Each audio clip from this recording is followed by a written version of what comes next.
கிறிஸ்துவுக்குள் பிரியமானவர்களே, இந்த நாளுக்கான மாலை நேரம் அண்ணா அப்போஸ்தலனாகிய பவுல் ரோமருக்கு எழுதின நிருபம் 5வது அதிகாரம் 5வது வசனம். ரோமர் 5:5, ரோமன்ஸ் 5:5. மேலும் நமக்கு அருளப்பட்ட பரிசுத்த ஆவியினாலே தேவ அன்பு நம்முடைய இருதயங்களில் ஊற்றப்பட்டிருக்கிறபடியால் அந்த நம்பிக்கை நம்மை வெட்கப்படுத்தாது. என்ன நமக்கு என்ன கொடுக்கப்பட்டிருக்கு? தேவ அன்பு. அந்த அன்பு என்ன?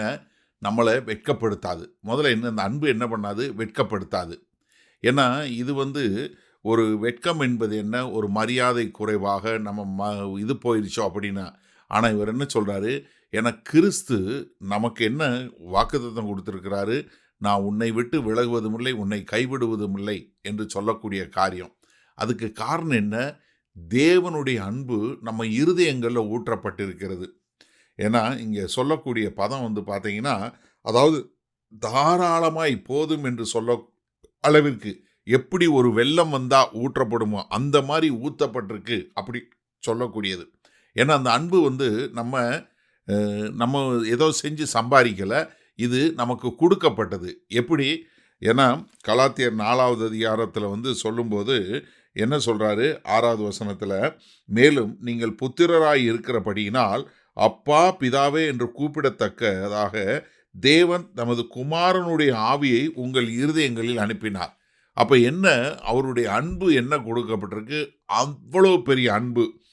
அதனால தான் கலாத்தியர் எபேசியர் 3வது அதிகாரத்தில் 17லிருந்து சொல்லும்போது, விசுவாசத்தினாலே கிறிஸ்து உங்கள் இருதயங்களில் வாசமாய் இருக்கவும் நீங்கள் அன்பிலே வேரூன்றி நிலை பெற்றவர்களாகி சகல பரிசுத்தவான்களோடும் கூட கிறிஸ்துவனுடைய அன்பின் அகலமும் நீளமும் ஆழமும் உயரமும் இன்னதென்று உணர்ந்து அறிவுக்கு எட்டாத அந்த அன்பை அறிந்து கொள்ள வல்லவர்களாகவும் தேவனுடைய சகல பரிபூரணத்தினாலும் நிறையப்படவும் அவர் தமது மகிமையினுடைய ஐஸ்வர்யத்தின்படியே உங்களை அனுக்கிரகம் பண்ண வேண்டும் என்று வேண்டிக் கொள்கிறேன். அப்போ என்ன? இந்த அன்பு அளவிடப்பட முடியாத அவ்வளோ பெரிய அன்பு கொடுத்துருக்கிறாரு. அது எங்கே? கிறிஸ்துவின் மூலமாய் நம்ம எங்கே கொடுக்கப்பட்டிருக்கு? பரிசுத்த ஆவியின் மூலமாய். என்ன? நாம் கர்த்தரோடு இசைந்து இருக்கக்கூடிய அந்த உறவுக்கு எங்கே பரிசுத்த ஆவியானவர் என்ன கொடுத்திருக்கிறாரு? நம்முடைய இருதயத்தில் கொடுக்கப்பட்டிருக்காரு. அதன் மூலமாய் நாம் தேவனுடைய அன்பை அனுபவிக்கக்கூடிய மக்களாய். இதை நம்ம தீத்துக்கு எழுதும்போது தீத்து 3வது அதிகாரம் 6வது 7வது வசனம் பாருங்க. தமது கிருபையினாலும் நாம் நீதிமான்களாக்கப்பட்டு நித்திய ஜீவன் உண்டாகும் என்கிற நம்பிக்கையின்படி சுதந்திரராகத்தக்கதாக அவர் நமது இரட்சகராகிய இயேசு கிறிஸ்து மூலமாய் அந்த பரிசுத்த ஆவியை நம்மேல் சம்பூர்ணமாய் பொழிந்தருளினார். எப்படி? சம்பூர்ணமாய், அதாவது முழுமை, பூரணம், சம்பூரணம் அப்படின்னா என்ன? ஒரு அளவிடப்பட முடியாத அளவிற்கு போதும் ஏதும் என்று சொல்லக்கூடிய அளவிற்கு என்ன பரிசுத்த ஆவியானவர் நமக்கு கொடுக்கப்பட்டிருக்காரு. அவர் மூலமாக தேவனுடைய அன்பு நம்முடைய இருதயங்களில் ஊற்றப்பட்டிருக்கிறது. அதைத்தான் இங்கே நமக்கு சொல்லி கொடுக்கிறார். சரி, இதனால் அந்த வசனத்தை எப்படி நம்ம எடுத்துக்கொள்வது நம்முடைய வாழ்க்கையில்? முதல்ல நீங்கள் எல்லாரும் தெரிஞ்சு கொள்ள வேண்டியது என்னென்னா, தேவனுடைய அன்பு என்பது ஏதோ தூரத்தில் இருக்கிற ஒருத்தர் அன்பு பண்ணதில்லை, நமக்குள்ளே இருக்கிறாருங்க. நம்ம யாருங்கிறத அடையாளம் காட்டி கொடுக்கக்கூடியதாய் அவர் என்ன பண்ணுறாரு? தேவனுடைய அன்பை நமக்கு சொல்லி கொடுக்குறாரு. அப்போ தேவனுடைய அன்பு என்ன பண்ணுது?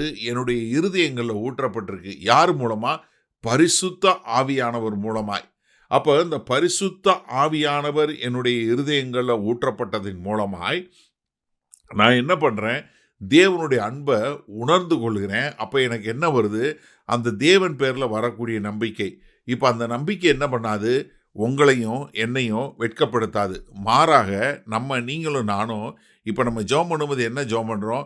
பரமண்டலங்களில் இருக்கிற எங்கள் பிதாவே, இல்லை அன்புள்ள பிதாவே, இல்லை வல்ல பிதாவே, இல்லை நல்ல பிதாவே, என்ன அப்பான்னு கூப்பிடுறோம். இது என்னென்னா நம்மளால் நினைத்து பார்க்க முடியாத ஒரு காரியம். தேவனுடைய பிரசன்னத்தில் வருவதற்கோ தேவனை கூப்பிடுவதற்கோ நம்ம யாருக்குமே என்ன பண்ணுறதில்ல, நமக்கு யாருக்குமே தகுதி இல்லை. பழைய ஏற்பாட்டில் எல்லாரும் பயந்தாங்க. ஆனால் நமக்கோ பரிசுத்த ஆவியானவர் அருளப்பட்டதுனால நம்ம தேவனை பார்த்து அப்பா பிதாவே என்று அழைக்கக்கூடிய அந்த புத்திர சுவிகாரத்தின் ஆவியை கொடுத்துருக்கிறாரு. அதன் மூலமாய் நாம் தேவனோடு சமாதானம் பெற்றவங்களாக இருக்கோம். அப்போ நமக்கு அந்த நம்பிக்கை கொடுக்கக்கூடியதாக இருக்கிறது. அப்போ எனக்கு அருமையான சகோதரனே சகோதரியே, இந்த நல்ல நாளில் உங்கள் இருதயத்தை சோதித்து பாருங்க. உங்களுக்கு வெட்கம் வராதபடி தேவனுடைய ஆவியானவர் உங்களுக்குள்ள இருக்கிறாரா? அப்பா பிதாவே என்று அழைக்கக்கூடிய அளவிற்கு ஒரு அப்பா பிள்ளை என்கிற அந்த ஒரு உள்ளான உறவு, அந்த ஒரு அதாவது இருக்க உறவுகளிலே ரொம்ப பரிசுத்தமான, ரொம்ப அந்யோன்யமாக உள்ள அன்பு என்ன? ஒரு தகப்பனுக்கும் பிள்ளைக்கும் உள்ள உறவு. அந்த உறவை கொடுத்துருக்கிறாரே, அப்போ நம்ம அந்த அன்பை கொண்டாடுவோமா? வல்ல பிதாவே, இந்த அருமையான நல்ல நாளுக்காய் நன்றி. ஆமாண்டவரே, இதோ உம்முடைய அன்பு எங்களை சம்பூர்ணமாய் நிரப்புகிறது ஆண்டவரே. அந்த அன்பு என்ன பண்ணுகிறது? எங்களுக்கு நம்பிக்கையை கொடுக்கிறது. அந்த நம்பிக்கை ஒரு காலும் வெட்கப்படுத்தாது. அதற்காய் கொடான கோடி நன்றி செலுத்துகிறோம்.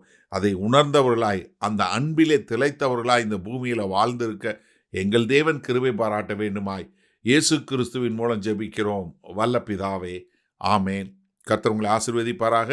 நாம் நாளை காலை தினசரி தியானத்தில் சந்திப்போம். Good night.